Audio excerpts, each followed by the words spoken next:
From Software have never been inclined to focus on high or even consistent performance targets. Instead, they focused on their artistic aims, and with sales as strong as Elden Ring, that ethos is both possible and a good, nay, magnificent thing, by and large. Now, bucking that trend a little though, a bastion in this regard, From Software themselves have acknowledged some potential performance faux pas in their latest greatest Elden Ring. So we're taking a look at the latest patch to see if this is the one to rule them all.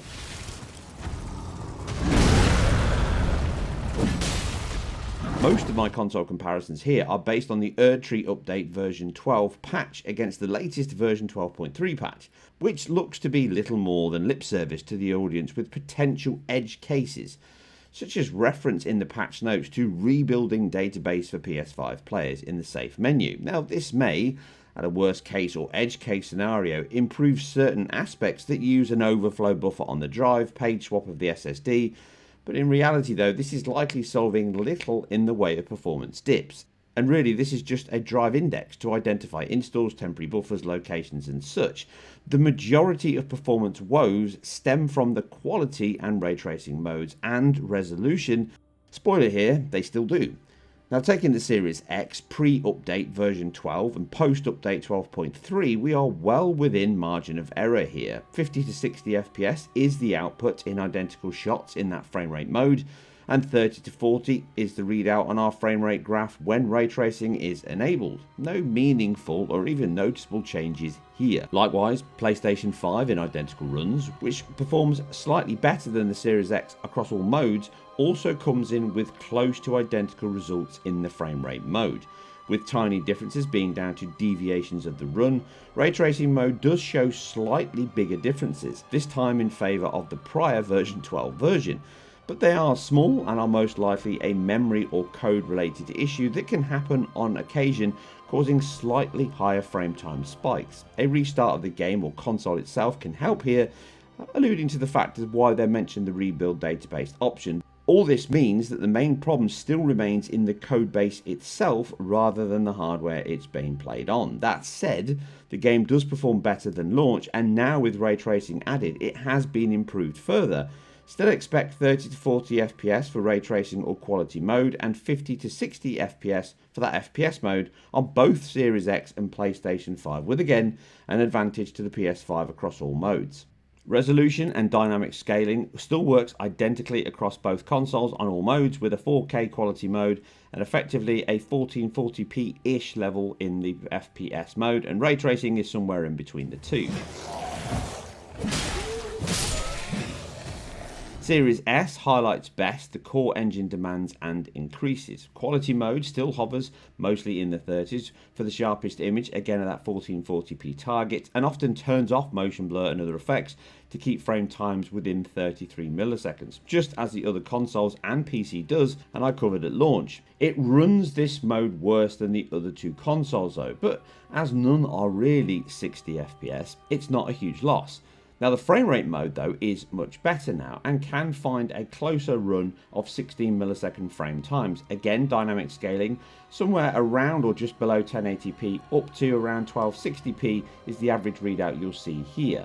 But again, VRR players will likely not suffer too much here, as it can hold close to that 60 millisecond target. It's still better than the launch code, but almost identical to the V12 patch. Now, moving into PC highlights all of this best, or worst. Using my RX6800 with a Zen 3600X, we do see a substantial increase over the launch code, which, as I covered then, struggled to utilise the GPU at all times and was generally sub 50 FPS even on this machine. Now, even with ray tracing turned on, mostly high and some maximum settings at 1728p, we are using the CPU and thus GPU far better, with it now often hitting that max 60 FPS, well, without mods and offline play anyway, giving a much smoother performance than launch code as per our review, as it was often memory and or CPU bound, meaning the GPU was just waiting for work. but it can still become bandwidth and fill rate limited in dense areas, and with ray tracing enabled, we can still run into the 30s at points. Now this is better than Series X and PlayStation 5, but still not a good use of power across all formats. The game is very heavy on pixel increases due to the alpha foliage and effects, and dropping down to 1440p can get us much closer, if not fully locked, 60 FPS on this machine. However, the traversal and memory stutter can still hit hard at times, with objects being instantiated causing some 600 millisecond pauses, and the buffered frame results in slowdown, then speed up moments in the logic and camera motion. It is better again than launch code. With faster machines, such as my RTX 4090, it can run 4K max settings better than consoles, but those same stutters still occur before and after this patch though. As the game settings can be tweaked, you can see gains of around 20% when GPU bound. Now this isn't required for RTX 4090 players, but with my optimal settings used on my RX6800 here, resolution still remains the most performance hit due to the pixel density of the render, and highlights if they implemented something like DLSS and or FSR3, this could provide larger gains for little cost to IQ due to the engine demands. However, we are left with fixed resolutions and dynamic effects on PC, and again, those performance stutters are not resolved in this latest patch.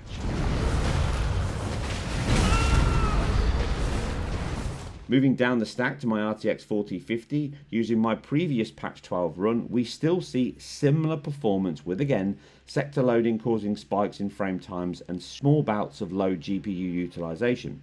Dropping this down to 1080p can get us much closer to 60 more often, but the image cost on a 4K screen is noticeable more than the increased performance of a 40 to 50 FPS at 1440p. Therefore, as per my best settings video, I recommend the same settings, around 1440p high settings with ray tracing on machines around or equivalent to this specification.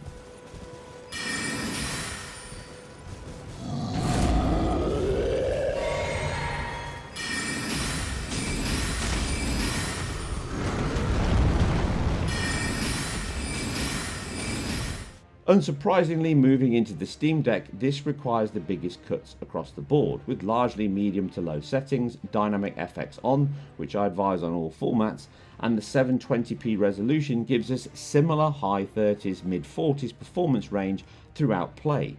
It still plays as well, and on the handheld screen looks great in action, even at 720p, which is close to the 800p target of the handheld itself. Stuttering still occurs on this, but it's less than PC but worse than consoles. It's certainly playable and a close level to the last gen console versions with the same issues and trappings across all formats, but it is a good way to play this on the move, on the train, or if you're just sitting in the living room without a PC or console to hand. And with the specific work that Valve did when it came out, it still runs better than an equivalent PC base, if you can get something this low end. In summary, patch 12.3 is what I said at the start. Little more than lip service to acknowledgement of the fact that there are performance issues across every format on this game, which is not surprising to us From Software regular players. They're hardly the peak of high performance targets. That said, there have been improvements across launch to now, but from 12 to 12.3, I wouldn't expect anybody would notice anything significant. Ray tracing was added quite a while ago now, but it does add some visual improvements to the title, although they do come at a heavy cost. I still recommend running everything without ray tracing on, unless you have the highest end PC, as the cost to performance can be quite high. I just wish they could fix some of these memory spikes and issues that still plague the PC release, and ultimately they could still improve the console versions, with the PS5 with its PS4 Pro backwards compatibility mode highlighting that it is fully possible for them to get a locked 60 FPS at the right image quality and balance that has no performance hiccups at all, which is the best way to play the title still on that PS5 BC mode. Unfortunately, that isn't something that From Software is likely to do. That's it for another deep dive into battling, surviving, and Elden Ring performance woes. If you like what we do here on IGN, then keep it IGN, and we'll catch you on the next one.